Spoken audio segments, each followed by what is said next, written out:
देवर्षि नारद जी को हाथ की रेखाएं दिखाई तो देवर्षि नारद जी ने कहा, पुत्री तप करो, तुम्हारे पति जो होंगे वो कोई और नहीं आदिदेव महादेव, वो आदिदेव महादेव ही से प्राप्त होंगे। तो कैसे प्राप्त होंगे? जब ये तपस्या करेगी, 1000 शिवलिंग का निर्माण करे, बिल्व पत्र पर राम राम लिखकर, ओम नमः शिवाय लिख करके शिव जी को अर्पित करे, पार्थिव पूजन करे, शिव जी को प्रसन्न करे। जब शिव जी समाधि तोड़ेंगे तो इस पार्वती का वरण करेंगे। पार्वती 7 बरस की थी, नन्ही सी पार्वती सखियों के साथ जंगल की ओर गई और वापस लौट कर नहीं आई।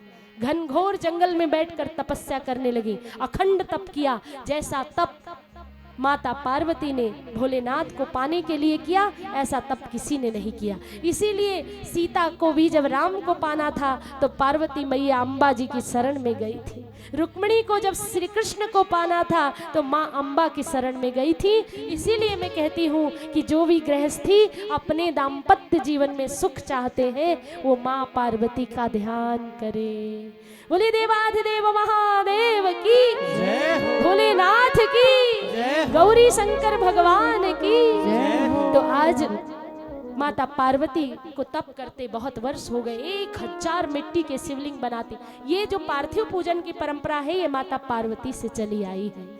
1000 शिवलिंग बनाती, 1000 बिल्व पत्र पर ओम नमः शिवाय लिख करके अर्पित करती, ओम नमः शिवाय का जाप करती।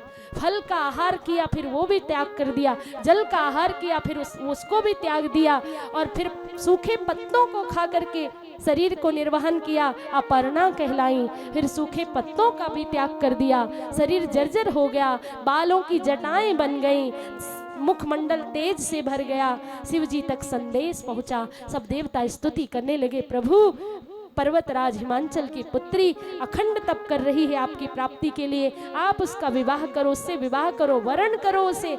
लेकिन शिव जी की समाधि नहीं टूटी।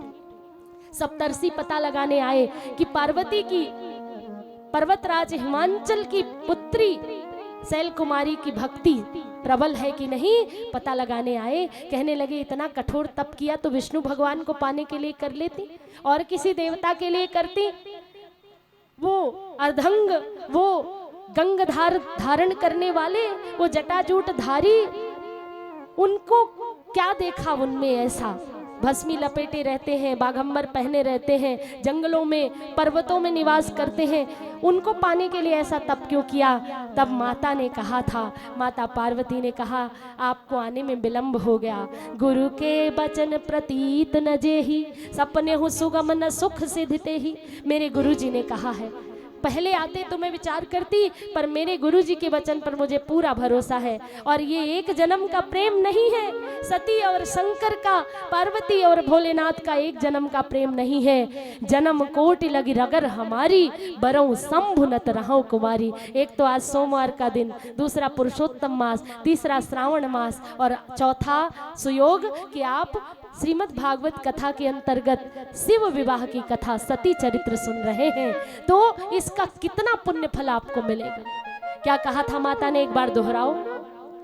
जन्म कोटि लगी रगर हमारी, जन्म कोटि लगी रगर हमारी, बरऊ शंभु नत रहूं कुमारी, बरऊ शंभु नत रहूं कुमारी।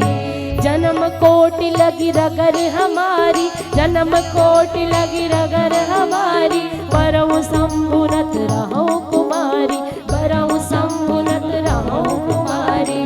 जन्म कोटि लगी रगर हमारी, बरऊ शंभु नत रहूं कुमारी।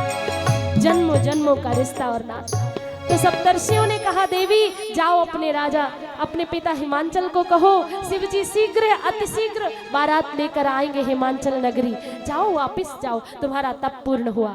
सप्तर्षियों से आशीर्वाद लेकर अपनी तपस्या पूर्ण करके माता जब वापस आई जगत जननी जगदम्बा मात भवानी, तो हिमांचल राजा को सारी बात बताई। अपनी खोई हुई कन्या को पुनः पाकर राजा हिमांचल और मैना बड़े प्रसन्न हुए। पूरी धूमधाम से विवाह की तैयारी करने लगे, बारात के स्वागत की तैयारी करने लगे। और इधर जब शिव जी की समाधि टूटी तो देवताओं ने कामदेव को भेज दिया कि कदाचित काम के प्रभाव से शिव जी विवाह के लिए हाँ करें। जैसे कामदेव शिव जी के सम्मुख आया, शिव जी का तीसरा नेत्र खुला और तीसरा नेत्र खुलते ही काम जो है जल करके छार भस्म की ढेरी बनी। रति रोती हुई आई, मेरे पति अब कैसे मिलेंगे। कामदेव की पत्नी है रति।